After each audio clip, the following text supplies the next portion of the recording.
I got a question for you. Would you rather be rich or famous? Well, I can guarantee you this person right here probably regrets the hell out of the fame that she has now. She sent my mom my Fansly and a picture of me sucking a fucking dildo. I said it. She sent her a picture of me sucking a dildo. Oh my gosh. This has to be a OF Fansly work content creators' nightmare, is that this content gets to their family. Honestly, this is probably why, if you were actually genuinely proud as to what you were doing, you would probably let them know beforehand that this is what I am doing on the internet. Let's have a discussion. I've seen content creators in that OF sphere talk about how they've sat down with their parents and talked to them beforehand, and I gotta give them a round of applause. And God, that is crazy to say out loud, but I do. This is the reality of these situations, is that this content could get to them without their knowing beforehand, and they're going to be so caught off guard that you can't be the one to control the narrative in the situation. It's my fault. Because she's saying my cousins were looking up my pictures. Like my male older cousins, they were looking me up. And I said, why the fuck aren't we asking them why the fuck they're looking at me? Why is it always me? Why the fuck is it always me? Why is everyone saying like, oh, it's me? Well, it's you, because you're the one getting naked on the internet. I think that this is a total lack of accountability. She's trying to spin this narrative that her cousins are weird for looking her up and we should be putting the blame on them. But to be honest with you, no. And you can do your sex work all you want, but it seems like you are not proud as to what you're doing. And I thought that was the whole point of this liberated sex work OF movement. I follow my cousins on social media all day and all night. If they were doing some weird stuff, it is the family scuttlebutt. That's just how it is. She's trying to make it more perverse than what it is. Her cousins weren't taking her material and getting the Astroglide and whacking it off, you know, double fisting the glick or whatever. They weren't sending it to their homeboys to say, damn, my cousin got a fat ass with some big titties. They sent it to the family because they were in such disbelief and shock that their cousin was doing something like this. This is Strawberry Tabby. She's one of those Twitch streamers that's whole niche is to stretch the limits and bounds as to what TOS has to offer, and then ultimately funnel people in and push people into their OF or their Fansly content. Hold your baby properly and make sure that there's enough milk coming out so your baby is satisfied. And without further ado, we should get right into the video. Now, when you're doing this type of content for a living, obviously it's gonna have some backlash ramifications, especially if you're close to your family. And I'm not gonna lie, these are the types of people who should not be doing this content at all. Clearly you have some sort of reservations or pauses or some sort of embarrassment that you are doing this or have to do this in order to make some sort of money. This is not the life for you. Any sort of sex work, any sort of OF content comes with inherent risks that you have to take, whether it be on your physical or your mental. And I'm not saying that these things should happen, but they do happen. And somebody that's as weak as this, who would complain or cry or get upset that the content gets back to their family, shouldn't be doing this content at all. Especially because you have videos out there with the biggest streamer on YouTube doing outrageous content like this. Wow. Karma. I know how I felt. What are you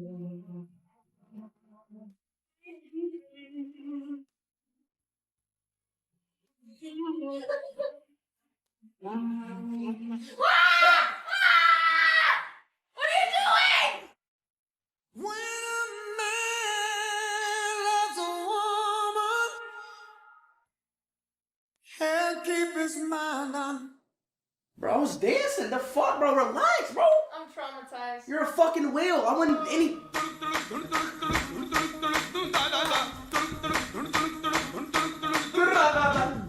this.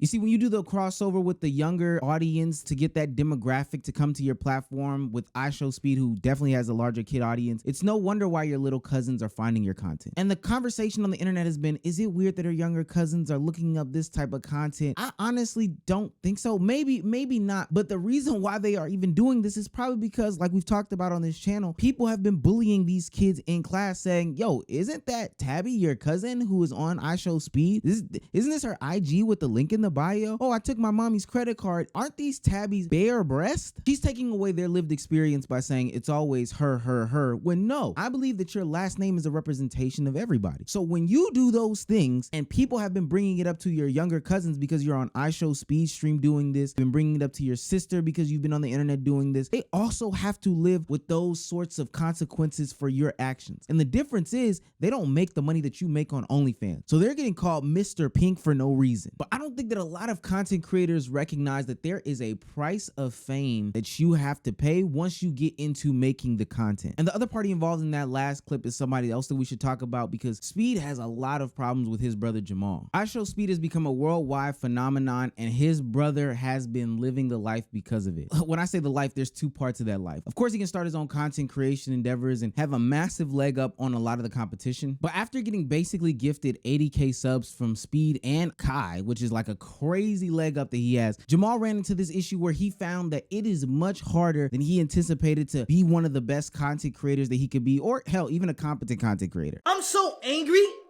of YouTube and stuff. Thank you for the gift. I'm so angry of YouTube stuff that I want to quit forever. I want to stop being on Speed streams.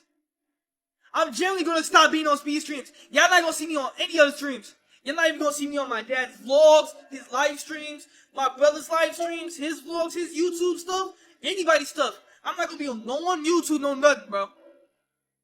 And I'm quitting this, bro. And y'all still saying cap, bro. Y'all still saying cap. Like, bro, this is why. See, this is why I don't stream. This is why I don't stream. Y'all can't support a real creator. I don't even think, look, y'all just don't like, for all the people who saying this, bro, like, bro, see, this is why, see, look, this is why I'm quitting right now. I'm quitting, bro. I might just delete my channel after this, bro. Like, honestly, this jump is making me angry day by day. Cause y'all just saying cap, all this stuff. April Fools. Is it April? It's not April, bro. I'm being dead for real, bro. Dead for real. And y'all think I'm still capping? Yeah. Y'all ain't gonna see me on no more videos. No more nothing, bro. And I think there's a lot of ways that you can look at this situation, but one of the more underrated ways to look at this is that there is so much pressure that comes with being from I Show Speed's brother. Not necessarily because there's this pressure to live up to the hype of I Show Speed, but because Speed does some outrageous content. And there's not a level of normality that can exist any longer because you are I Show Speed's brother. So all the things that you used to do with him, being that sibling who just went on vacations or played outside, no longer exist because of the type of content that Speed makes and the level of fame that he has achieved. Let's say I want to be a regular kid. I want to be a regular kid. I want to do stuff without a famous brother. Let's say that. I want to do my own stuff. I want to have my brother be the main center of attention. Like, every time I go to school, they bring up Speed, you know, and yada, yada, yada. That junk. Like, it ticks me off, dude. It ticks me off. But, like, I just want to be a regular kid without a, you know, famous brother. You know what I'm saying? Y'all probably don't know. I kind of want to hop off Speed streams for like 80, not 80 years, but like, you know, for like at least 3 years and see how it is. I want to cut contact with everybody over there and just be myself, bro. You know what I'm saying? Like, I won't say, like, take a break off of Speed streams, take a break off of, like, streaming in general and start, you know, worrying about myself. You know what I'm saying? You see, it's kind of hard living in that person's shadow. And I can kind of attest to this based off of my brother and who he is in the content creation lane. But it can be hard to establish yourself or live some level of normal life based off of who your family members are. And content is 24/7. It's a constant cycle that involves a lot of the people around you. There is no escaping the actions that your brother, sister, cousins, parents, or even relationships or couples, there's no way to escape the actions that the other parties involved in these things do when it's posted on the internet. Now, because content creation is something that a lot of people want to get into, it makes sense why you would want to possibly still be involved with it, even if you have a successful brother, and you may be able to go about doing it in the same ways that John David Washington did, you know, son of Denzel Washington. But ultimately, it still may not prove to be beneficial. And because content creation is so big, people that are also a part of these parties, but not the main character, you know, the center of attention, as I Show Speed's brother Jamal mentioned, may still want to get involved in it. But it's going to be very hard. You got to try to separate yourself. Kind of like Bronny James when he switched his name from LeBron James Jr. to Bronny James. But ultimately, as we've seen in this year's draft and, you know, going forward, it still seems like you will always live in their shadow. Now, me personally, I think I've been able to do some sort of decent enough job that people don't know that me and my brother have the connection that we have, even though we are on content together quite often. Hell, I know that for a fact I will still get comments underneath this comment section that say, hey, I didn't know you were Lowe's brother. Yes. Low from Playback, yes, I am his brother. I can only imagine what it would be like if I was Kai Cenat's brother or iShow Speed's brother or any of the biggest content creators in the world, siblings or friends or cousins that are also trying to do this while getting the allegations of being somebody who is a coattail rider or a clout chaser. But I have to commend Speed because he is at least keeping his brother involved in the content because he can. And this is a price of fame that a lot of the famous people don't like to look at before they get into it, is that you're gonna have to make those sacrifices going down the line where you won't be able to see your family, you won't be able to see your brothers, you won't be able to see your sisters, and it will affect your emotions heavily. Because they'll blame you, like, and they'll be like, oh, we're distant now or whatever. My sisters miss me so bad. We was just getting into it because it's like, it do be hard to like maintain a relationship with somebody you grew up with and then try to like travel the whole world and like please so many other people, and it's like you still got to pay attention to them. So it's a lot, you know, but I'm trying to deal with it.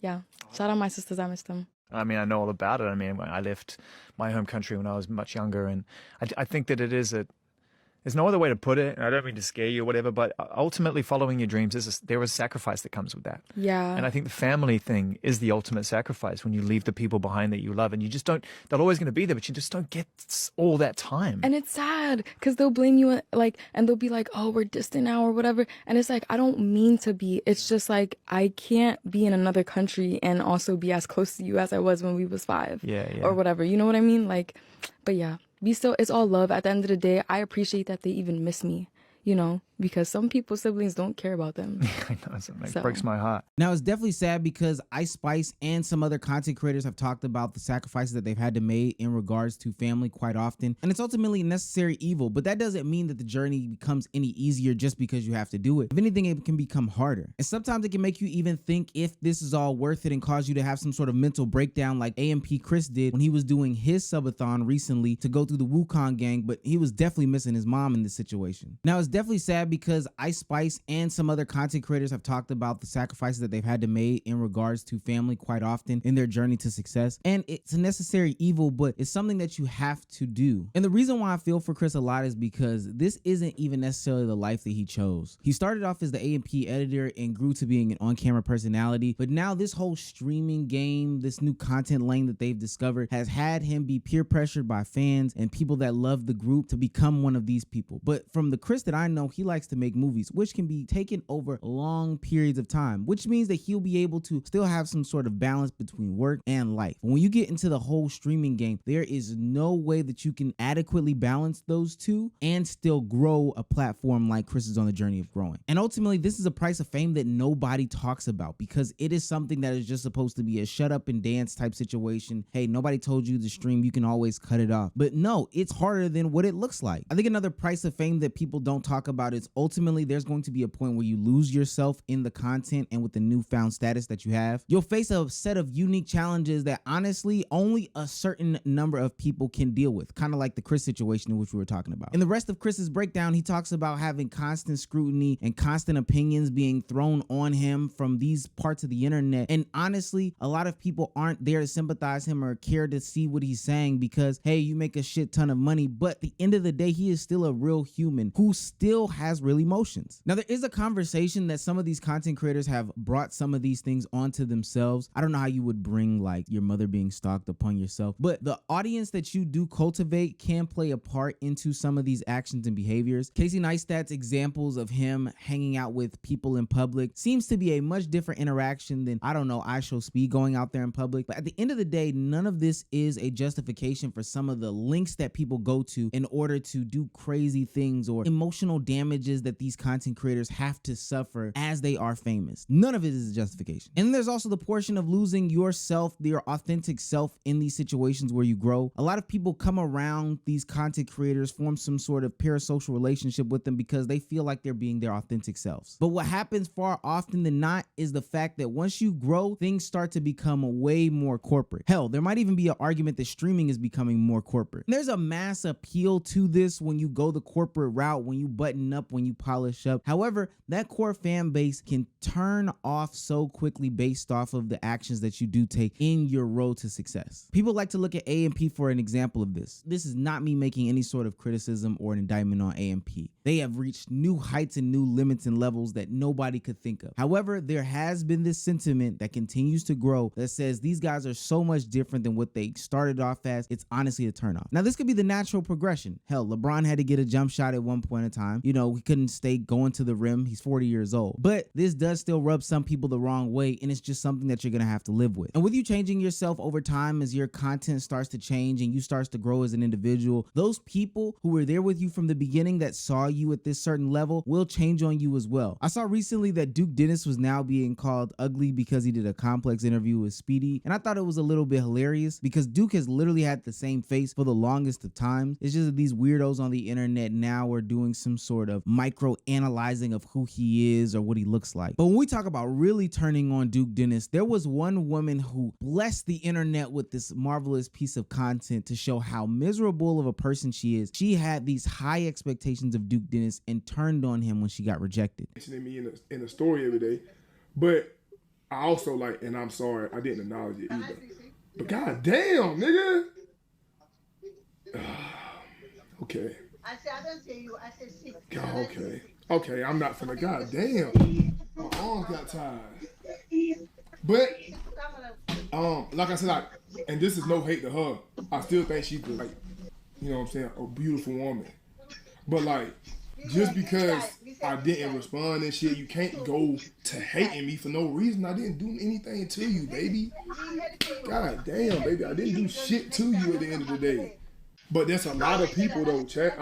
I've come to the realization that like, no bullshit, a lot of people don't like me for no reason. Now, the lady in question saw this video and had to clap back at Duke Dennis by responding as to what she was really reaching out to him for. And this is where she starts to paint this narrative about Duke Dennis being some sort of bad guy. There was a time when I had a crush on Duke Dennis, but now I'm so disgusted by his character. I don't even see him as attractive. Like, I don't even care to keep up with him. He doesn't matter to me anymore.